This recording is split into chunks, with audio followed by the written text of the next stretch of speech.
What's up? Jenny Helms here with Coffee with a Therapist. We're going to talk about episodes 5 and 6 of Netflix's Ultimatum, Love Them or Leave Them. This is not therapeutic advice or to substitute therapy, so if you are seeking mental health guidance or therapeutic advice, please contact your local licensed therapist. All right, let's dig into it. So, one of the things I notice is languaging. When people talk about different things, are they talking about it in terms of for themselves, for other people, in generalities? The way we language things matter. April languages things very interestingly. You can kind of tell that she has a self-perception when it comes to what she wants out of this. She says things like, I want my happy ending. I want him to do this. I want, Jake could learn from what Colby's doing when he was like helping her out when she was sick. Things like that. She didn't, unless she was called out about something, she didn't have a lot of languaging of, here's what I could do better, or here's what I've learned, or this could help our relationship, or we could really benefit from, et cetera, et cetera.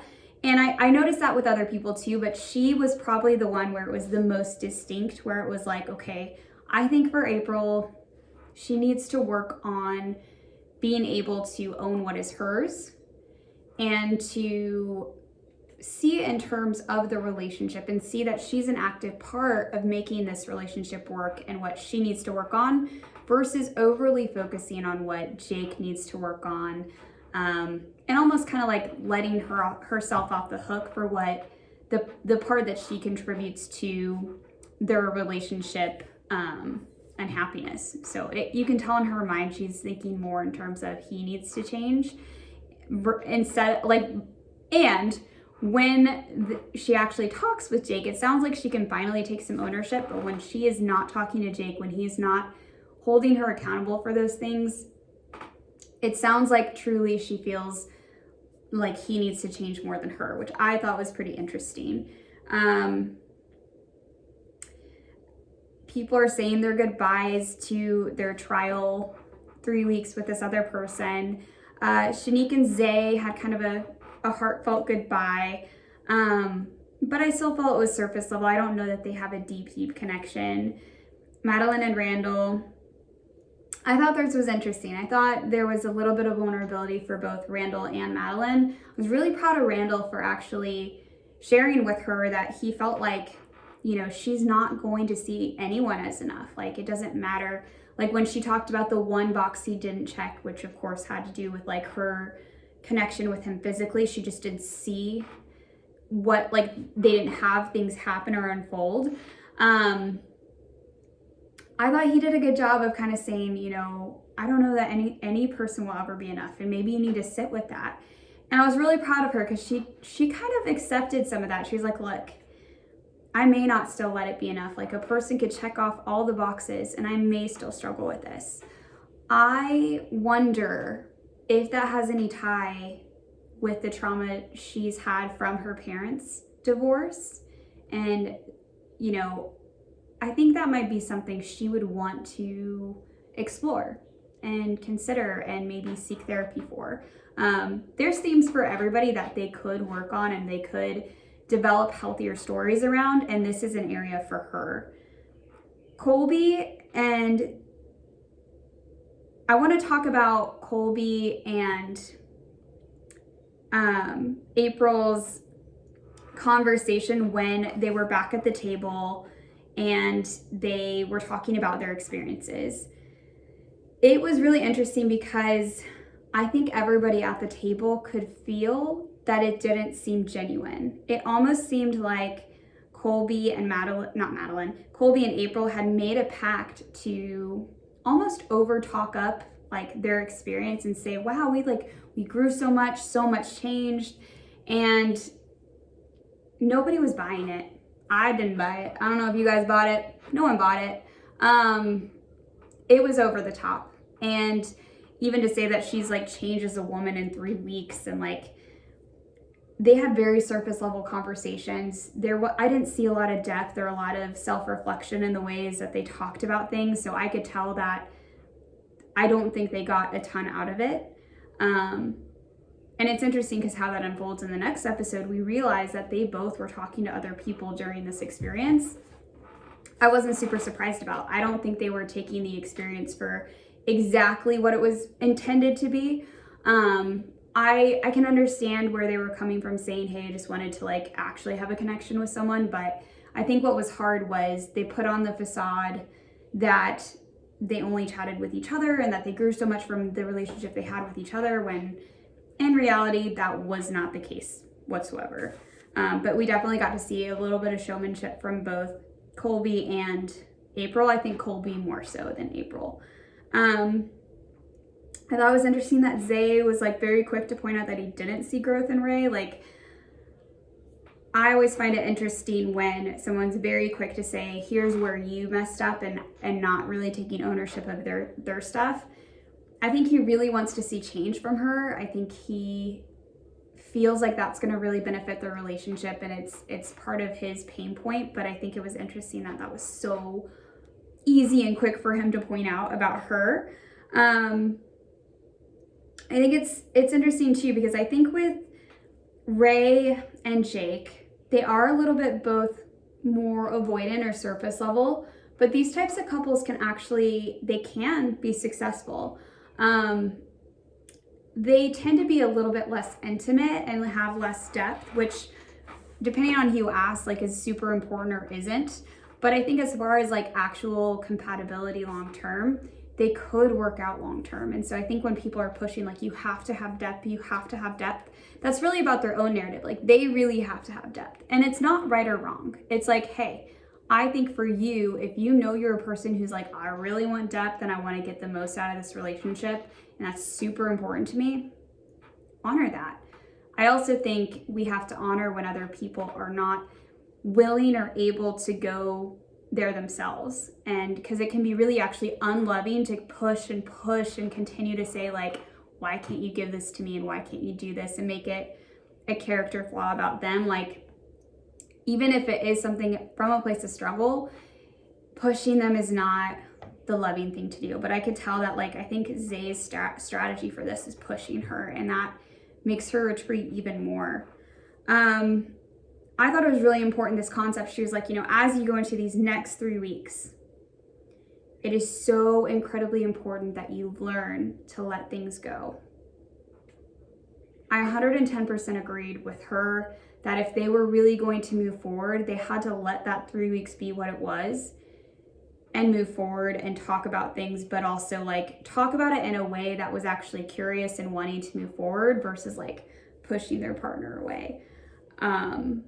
I think most of the couples really struggled with letting things go. And you could see that, like, in certain dynamics, it was almost like they were already ready to push the other person away. Specifically, watching Jake, he immediately was like, hey, we need to talk about this thing. And it was about, April talking to other people. And I agree that it was important to talk about it. The way he went about it, I could tell that he was already like, nope, I'm already feeling a certain way about this, and I want to push you away. I want this to be a reason that I push you away and I'm upset with you. And that's exactly how it went down. And April did the same thing with him, with his videos on his phone. Again, neither of them were really given the opportunity to explain themselves and to move forward and to repair. It was almost like, I don't even want your repair, I just want to be mad at you. But they did do a good job of coming back later and seeking that repair. Shanique wanted to talk the first night. Randall kind of pushed her, was like, no, I don't think that's a good idea. Again, he hadn't let go of things. It wasn't like, hey, we're starting forward from this point. Again, I'm not here to judge that. I think it would be hard to let go of things, but you could tell there was this dance with each couple of like one person already being like, I'm already upset. I'm already going to push and like do something different than what I would have done with the other person. Zay and Rey. Zay was very adamant about asking about the physical things that they did, which again, I thought was interesting because that was part of the, like, I can't let those 3 weeks go, even knowing like, hey, they did physically connect. And Zay had that conversation with Jake. He knows that they kissed, but I think it was important to him to know even more And I think it just kept them stuck in a really bad dynamic of not feeling safe and secure around each other. Colby almost seemed like he was doing a little bit of love bombing. I don't know if you guys noticed that. It seems like it's really hard for him to go places or keep it real. So when he's feeling threatened or unsafe, he goes to a place of like wanting to pretend like everything's okay and almost going above and beyond. And while it's really sweet, I could tell that it made Madeline a little bit uncomfortable too, because she's like, okay, so when are we gonna have these real conversations, and when is this all gonna just kind of like switch a little bit? And it sure did. When she found that he had been talking to another person for the 3 weeks and not April, and not the girl he made out with at the club, she got pretty upset, and I think he felt a lot of shame, and I think what he did in that shame is he just pushed her away and avoided her. And what's hard is she was already feeling hurt, and then what she was describing, like the dynamic that happened where he left for such a long period of time and then there wasn't like immediate repair, it's called secondary trauma. It's this idea that like, okay, you've hurt me, and so the next best thing is like, you know, you're the person that's hurt me, but you're also the person that can help me with repair and come back to safety. And then when we've taken a bit of time and I come back to you, are you safe? Do you repair? Do you fix that? Do you comfort me? And when that doesn't happen, it actually creates an even deeper wound, and an even like, it's called like a paradox, because again, that's the person that can recreate safety, and they're making it dangerous or like unsafe for us by not being able or willing to repair. And so that definitely, I know, was probably a very deep wound for Madeline. I think that's why she had that conversation with her friends and left feeling like, I don't even know how to move forward from this. I'm so embarrassed, because it wasn't just the original thing that happened. Like, that was already painful, but the way that he responded to it created more pain, created more of a wound. And I know a lot of couples have experienced that too, that it's like you have this original issue, and it wasn't even the original issue that is the hardest thing for the person to get over and heal from. It's the like, hey, when I am hurt by you, hey, when we do have these hard times, can I rely on you and us, our relationship, for us to come together and heal and repair in a way that is meaningful, in a way that we truly are moving forward, and in a timely manner, so it's like not elongated hurt and wounding. And when that doesn't happen, that creates an even deeper, bigger wound. And the last thing I want to talk about in this section of the video is Ray and Zay when they were chatting with Ray's mom. That was a hard dynamic, I'm sure, for Zay being the only person. Like, I'm sure he felt a little bit like, wow, this is a lot of people like kind of ganging up on me about this thing. So I do want to give him credit for that. And he does have a hard time listening to Ray. And she was trying to convey that. I still don't think it's appropriate to cut people off. I understand why she did it, and I think it's still to be like, hey, I'm sorry and I want to change that dynamic, but here's why we're at that place. But it's true, he does continue to talk for long periods, and I can understand why generally she's not feeling heard. I thought it was interesting he said, is feeling heard a deal breaker for you? I'm not saying that it would be for everybody, but it probably is. In fact, John Gottman talks specifically about how the biggest hurt that happens in like relationships that have a lot of conflict is the feeling of not being heard. And being heard doesn't mean you agree. It does not mean that like you always validate your partner or that you always love their behavior, but it's just your ability to actually hear the hard stuff, even when they're saying things about you that you're like, it's not true or I don't like it. Like, just being able to sit with them and hear it and not immediately get reactive or defensive.